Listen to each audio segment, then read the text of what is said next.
Welcome back, Bronco Nation. We're here to review the New Mexico game. We're going to chat about some of the things we saw that we liked and some of the things that maybe we didn't like quite as much.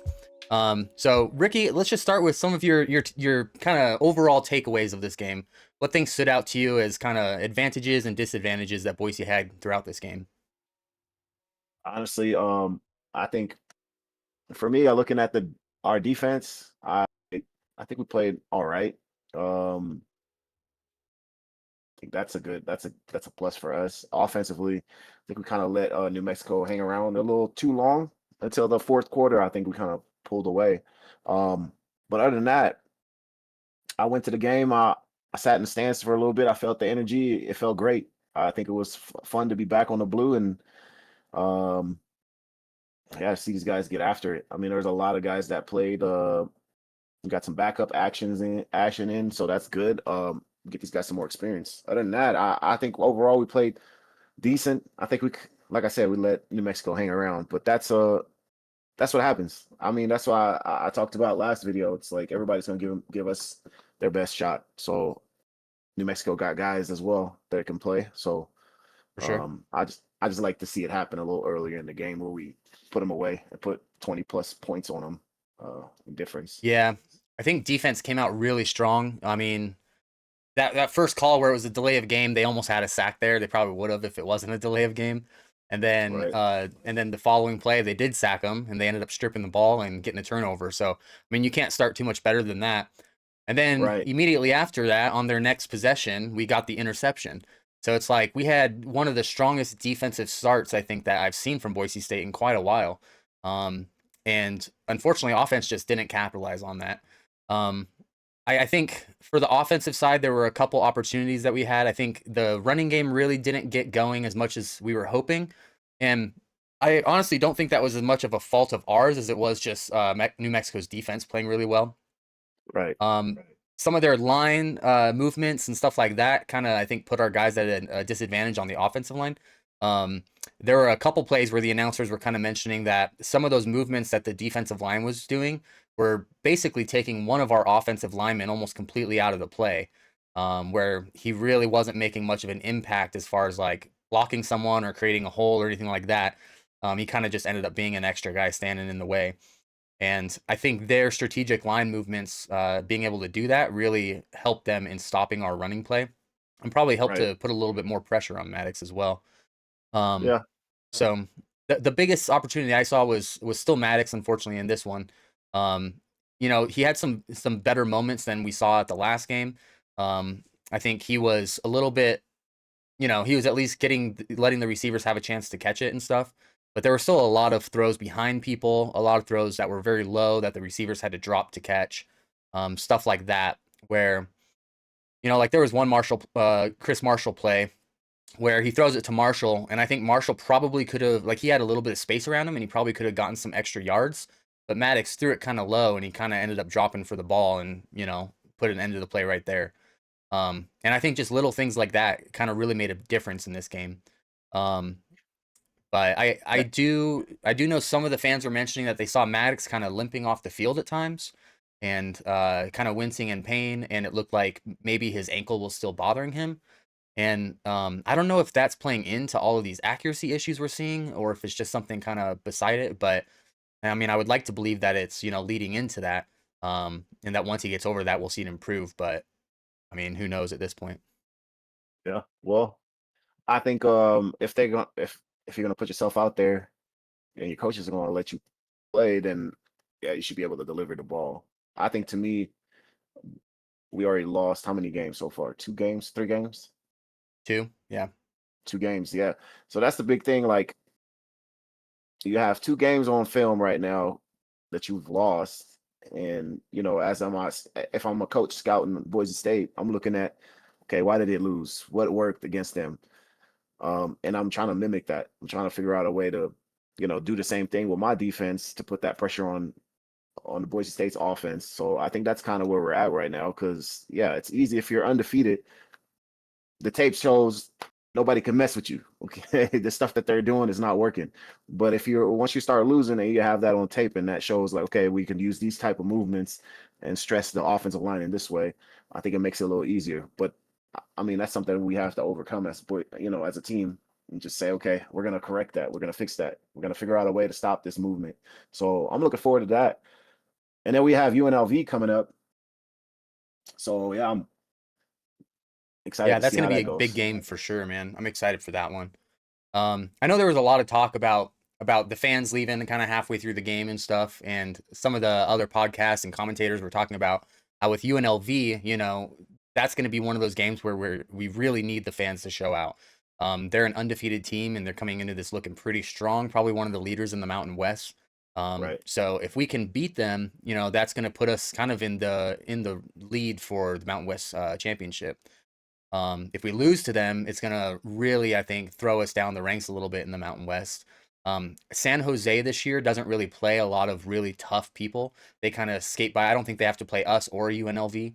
Uh-huh. So they have a pretty easy line to the championship, and a lot of people are thinking that they might be one of those kind of favored people to be in it. So if that is the case, and I could be wrong on this, but if they don't play UNLV or us, then it seems to me that like us and UNLV are kind of the two fighting for the other side of that possibly. So I just think this next game is going to be probably one of the most key in the series for us in the season. I think we really need to come out strong, and I think the fans need to be there and show up for this one. Luckily, I think with this game, it was a little bit of the weather and a little bit of the time frame. Even for Yeah. me watching at home, man, those 8 o'clock start games can be hard. Like I have to work at 7 a.m. the next morning. And a lot of times, I like to be in the post games and stuff. So I'm up till at least 11, 12, whatever. And it makes for a late night for me. And I Uh, think some of our ticket holders are a little bit older and stuff, and I think that they kind of can struggle with those late night games, especially when it's raining and it's a little chilly. I think that just no, compounds. And I'm luckily, I with don't you. think we're gonna have that issue against UNLV, but we'll see. As fans now, it's important for us to stick around and make sure that we do influence the game we want the way we want to, because we can influence it, by being loud, and that's gonna be important against UNLV. So, yeah, it's kind of I noticed that too watching it at home. Once I got home, stadium wasn't really filled up. It wasn't a good feeling. Didn't feel right to me. Yeah, I think I don't know. With this game, what we saw from New Mexico's defense that was enabled them to kind of limit our run. Um, I think we saw a lot of that, and I think the run, if we could have pushed the run a little bit more, I think it would have opened up our passing that much. Their linebackers played really well overall. Their whole defense did, but their linebackers did an excellent job of closing the gaps that they needed to. And I think our offensive line was kind of, they were going with how the play was drawn up, and those gaps weren't necessarily getting opened as much because those linebackers were crashing. So Right. honestly, like I don't know if it's really on our offensive line on that because they were doing what they needed to do. It's just it wasn't effective for the play. It almost seems like it was more of like a scheme mismatch thing, and New Mexico was just calling good plays. Some people were thinking that they might have caught some hand signals from us, and we're starting to kind of predict some things. I don't know if that's the case. I think they were just probably prepared for the game, watched a lot of film, but I think the linebacker Eck, he's I believe the son of the coach, and I'm sure they were watching film at home preparing for this one. Like a lot of people say, Boise State is kind of everybody's Super Bowl when they come out to play us, especially on the blue. And I think they put in some extra time, and that linebacker being one of those people that can close the gap, but also being one of the people that directs the defense, lets them know what he's seeing and where we need to crash, where we need to step back to cover the pass game, stuff like that. It seemed to me that they weren't as concerned in this game with the passing. It seemed like they were really a lot of times stepping up to close the gaps, and then once they saw the quarterback drop back, they would start to drop, and they kind of relied on the defensive backs to really block most of that passing game. Yeah. I mean, that's the way you want your defense to work, right? You got to shut down the defense, the run. Once that's closed off, then yeah, let them beat you in the air. And if you have enough good enough athletes and players on your defense, like you can make something happen. I'm glad we pulled away at the end because it could have went the other way too. I think this momentum is like that field goal when it kind of got messed That up 50 and we just yarder, that was a good one. no, I'm talking about the one that was they muffed the hold or whatever, and they just threw it Yeah, and that went for a touchdown. That stuff is like that's great. I mean, you work on that every day on during practice for something like that to happen, but it normally doesn't really end up like that. It could have went the other way too when he throws it up and it gets sure. picked off. So yeah, I think we got away with a good one. Now we just got to tighten up. I think it's time for our offense to put it together and click, and then we can definitely beat UNLV. But it's going to come down to us actually playing a really good, clean game. No penalties, no mistakes, no interceptions, no fumbles. Mm. Um, Yeah, it's if we interesting can to do me because that, like there's been certain games like Eastern Washington, App State, where our passing game really excelled, and we saw wide receivers just having lots of space around them. It looked like the play calls and the schemes were getting them into the open space and getting them the separation they needed, where Maddox could have not just one guy open that he had to find, but a couple guys that you could choose from. Whoever he ended up looking at first or whatever, and I think it really helped to open up the pass game. With this game and Notre Dame, we really didn't see that as much. And I don't right? know if that just points to really good defensive back play where they're able to close all those open holes that the receivers can get into or what. Um, or if it's just kind of a thing where it's like if Maddox doesn't have multiple guys open that he can go to, he has trouble finding that open receiver. I know you were kind of talking about him having a little bit of trouble seeing over the offensive line at times. And I wonder if that plays into some of this like not being able to see the one open guy because he's looking at someone else and maybe that guy's covered up by a tall lineman or something in the moment. Um, and I wonder if that kind of limits his options just a little. I think you hit it on the head. I think Maddox being kind of shorter, I think staying in the pocket is not. It doesn't seem comfortable to me. But I think what's happening in these last few games, like Notre Dame, we can't run the ball as effectively as we want. So it kind of slows everything down because we do get. It's different when you run the ball whenever and it's first down and you can just throw the ball up because you can get that back on the next play if you run the ball. Um, that kind of keeps the defense guessing. But if we get to a place where you're not running the ball as efficient. So now the defense knows exactly what's coming. Okay, well we run the ball two times. The third time we're trying to throw the ball for a first down. Makes it a little harder to find that open guy. But if you can open it up and say, hey, like yo, we can do whatever we want because I can hand the ball off on third down and we still gonna get a good chunk. That changes the game a little bit. And that happened against Notre Dame. That also happened against New Mexico, where we're not really in control of our running game, which it is what it is. Sometimes you play games against teams that can do that.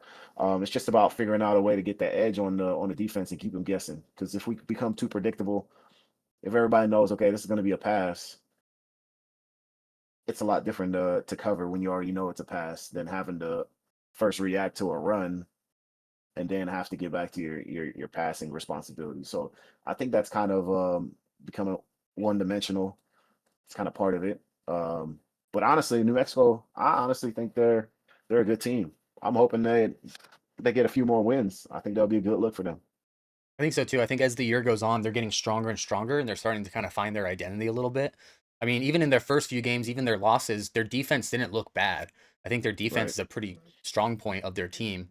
Um, so, but I do want to get your take on the running backs a little bit. Speaking of that, I know last video we were kind of talking about how Sire Gaines works great as a power back to wear down the defense a bit, and that allows Riley to find those gaps a little bit easier. It kind of opens up the defense a little bit for Riley to burst through, kind of that thunder and lightning technique.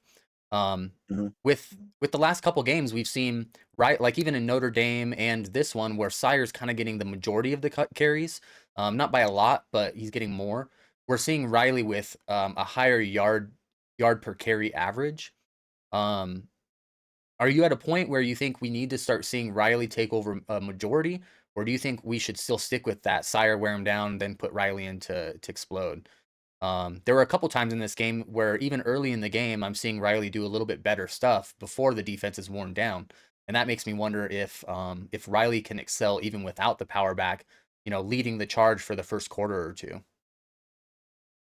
I honestly, I don't know. I don't know what would be a good combination. If I was the coach, I would try to switch it up once in a while just to see. where that where the success lies. But yeah, I feel like with a backfield like we have, our strength is moving guys and putting new guys in, fresh guys in. So I think as long as we do it by committee, I think that's where our strength lies, and we continue to do that. I really don't. To me, it doesn't make any difference on who starts first. I think it's just a switch up that's really um The change in pace important. and style. Yeah, yeah, because for defense, you can tell the running back in which way he likes to go, what his go-to move is, or his go-to cut. But if you have to worry about three different guys, that's a lot to take in on Harder one, to predict, you yeah. know, yeah, to take in before pre-snap. Okay, this is a guy, he might do this and that. It's just harder to catch up on that.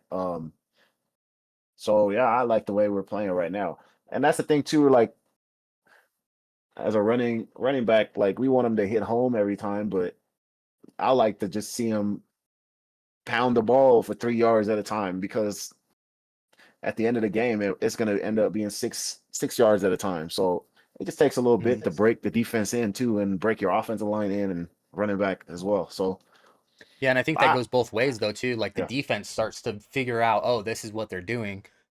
They can start to close the gap as the game goes on. Um, right, one thing I like to see, like I know you're saying 3 yards per carry. For me, it's four, dude. If they're getting four or more on a carry, I feel pretty good about that carry. Because three yard or 3 plays of 4 yards each is a first down. When we start getting right, 3 yards of each, it puts us in a situation where we are hitting fourth down. Now we got to try to, you know, get that 4th and 1 or 4th and 3 or whatever it is, and it makes it that much harder. So for me, that 4 yard cutoff is kind of where I see success in a run game. If it's less than four, I'm a little disappointed. If it's more, then I'm like, all right, that was effective. Even if right. it's not a big break run, if we can get four or more, we're winning the game. We're driving it down the field. No, Um, I hear you. To me, as a defensive player, if I could get him, if you can get 3 yards, I'm gonna have to get in that short, fourth and short.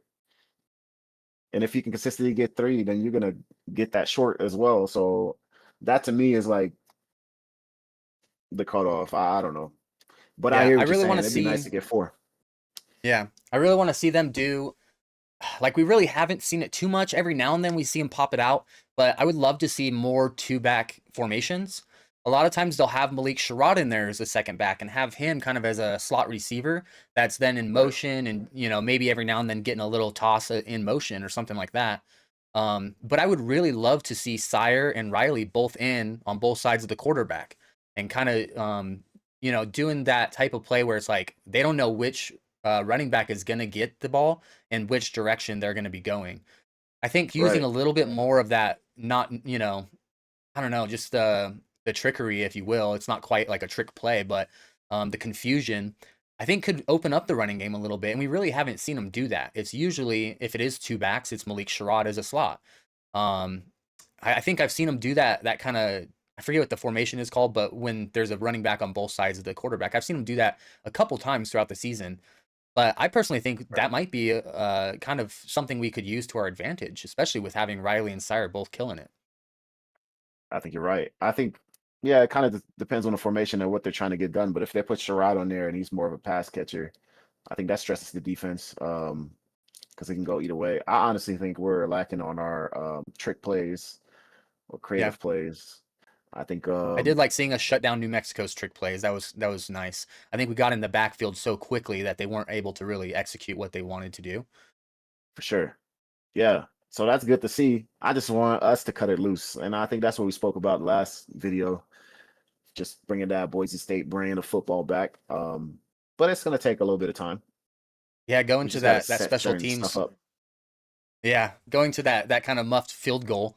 Like a part of me when I saw that, I thought it was on purpose at first because I didn't really see the muff in the moment, and I was like, I don't know. Afterwards, I was like, man, I hope this kind of shows him that we do have a little bit of an opportunity to do some stuff like that. That it can work.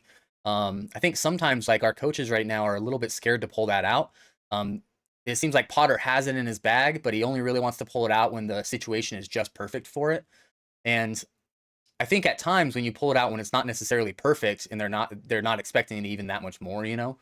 Um, but I mean, when we're running it for 1 yard or whatever, or even a loss on first down, like why not pull out something on first where we hand it off and then he flea flicks it back, or something like that, where it's not a super risky trick play, but it adds a little bit extra confusion.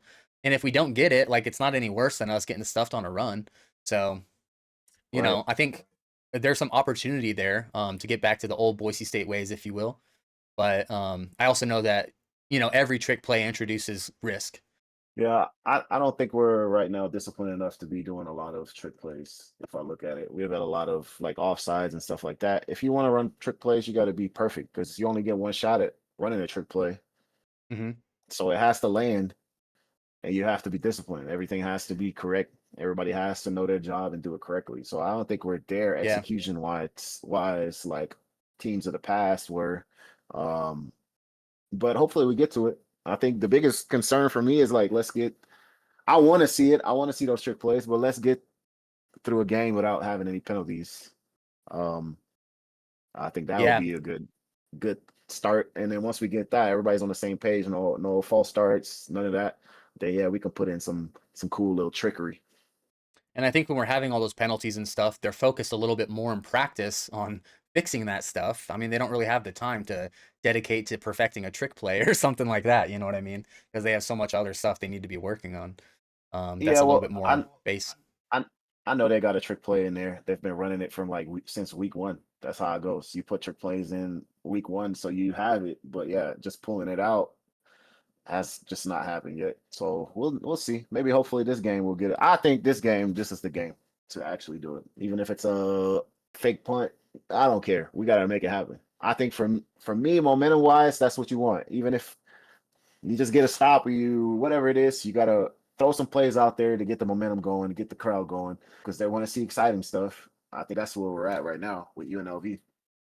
Yeah. So real quick, I just want to touch a little bit on special teams for this game. Um, there were a couple really big highlight moments for special teams, and there were a couple really low moments for special teams. And Right. I think the highlight moments kind of there's two things I want to point out. One is Doyle, right? Doyle is doing an amazing job. Um, I think we couldn't have probably asked for a better replacement at punter than Doyle.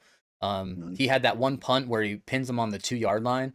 I think that was an Right. amazing kick. He seemed like he was pretty psyched about it afterwards too. And then, of course, the muffed pump that or the muffed field goal that we were talking about. I think that not only Doyle throwing that pass, it was a great pass, right over the top, kind of arced just where the receiver could get it. But the preparation I think going into that speaks a lot.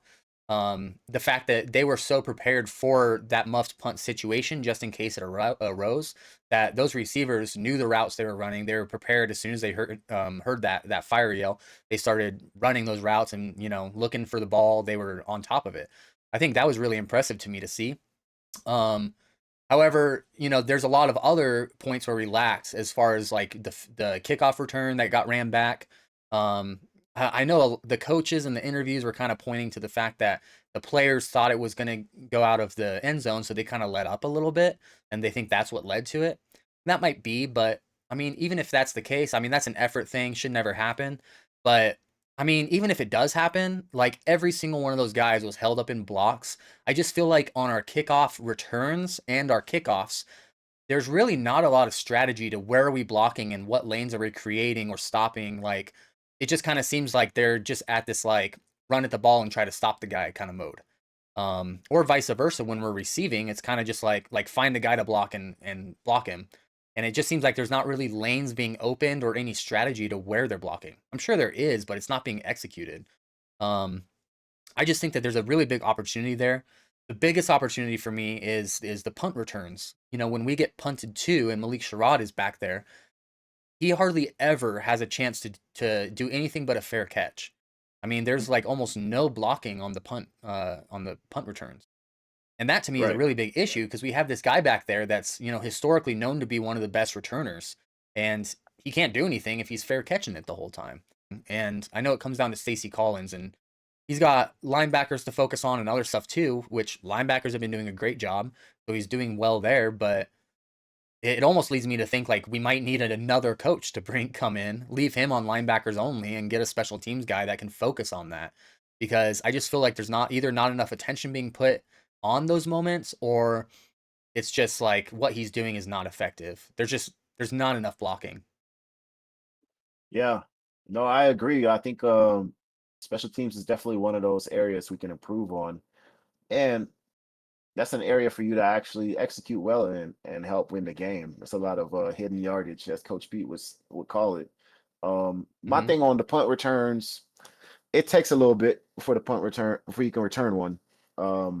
The punters right now, punters at this point are really good. Say they, the hang time is very, they have a longer hang time, so it's hard. You just got to actually just be patient with it and let it happen. If it's there, then do it. If not, then yeah, don't get killed because that's an opportunity to get hurt pretty fast. I think on this the kickoff return that they took to the house, I think we're just like, yeah, it's either we let up at the wrong time or we're not willing to go out there and run down and smack somebody because that's what it comes down to. And I honestly, I'll tell you, I've never been on kickoff because I don't have it in me to run 60 yards and then tackle somebody. Um, but yeah, that's what it comes down to. It's you run for a long time and then you get in the position to tackle somebody, you take that shot. So that's what was missing. I don't know if you've seen that video of him returning it. I think it was number 55 was hanging back and reading the play like he was just sitting there next to a block trying to figure out where he's going instead of just running. What we need you to do is go out there and run and lay out and tackle. We don't need you to sit back and read where he's going. It doesn't work like that. So I think, yeah, there's Yeah, by the definitely time you some see where he's improvement. going, it's too late. Yeah, he's running as fast as he can Man, there were just lanes for days on that. Not just the one he took, but there were a couple other opportunities he probably could have taken as well, you know? for Um, sure. And yeah, I mean, if they thought it was going to go out of bounds, you know what? You still, it's football. You got to figure out a way to stay alert and do your job yeah. still. So, I heard some of the other yeah, people talking about how like back in the Harson days and stuff, they used to have competitions.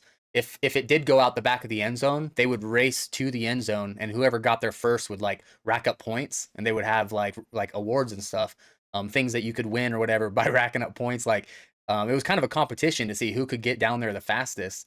And I right, feel like that urgency and that like mentality of like the best players are on special teams is kind of lacking this year, and it probably has been for a few years now. I think that's something that they need to be thinking about and trying to get back in order. for sure. Yeah, I think it's a mentality, especially with special teams. You go out there and just run through people. So if it's not there, if you don't have that mentality, that's not a good place to be in. So hopefully we can Yeah. fix it. Luckily, Boomer is able to kick it out the back of the end zone most of the time. So if he can keep slamming it out of the back, we don't got to worry as much. It limits those opportunities. But man, we need to be working on it for when he can't do that. It's not going to happen every single time. Yeah. So the one thing I have noticed though, every game we lost on the blue in the last like 5 years have been games that we give up like a kickoff return to the house or a punt return Yeah. to the house. I mean, So even it going into is halftime in this game, man, it was like I started thinking like if we hadn't got allowed that kickoff return going into even just the halftime, that momentum would have felt very different. The game wouldn't have been right nearly as close, you know. I mean, even when it was like 10-7, I'm sitting there thinking, man, this is a close game, but really it was just one lucky kickoff return, and it's like if we hadn't allowed that, it wouldn't have been that close of a game. You know what I mean? for Um, sure. those single plays, man, they can make a big difference. I hear you. No, I agree. So I'm looking forward to them fixing that and making some plays on special teams so we can get ahead. Because honestly, if offense is not clicking the way it is clicking currently, special teams is the way to get some extra points on the board. I feel like on defense we've done all right. We've done okay. Yeah, We got defense some needs to keep it turnovers. up. Right. So, but yeah, it comes down to the coaches and the team pulling together to make it happen. Because I feel like this is the week right here Yeah. for the Yeah, championship. this is going to be a huge game. Thanks, everyone. We're going to wrap it up for this one. Thanks so much for tuning in. I hope you guys enjoyed the game as much as we did. I thought it was, even though it was close, a little too close, it was super entertaining. I had a fun time watching. I had to go get in the hot tub at halftime just to relax a little bit, de stress.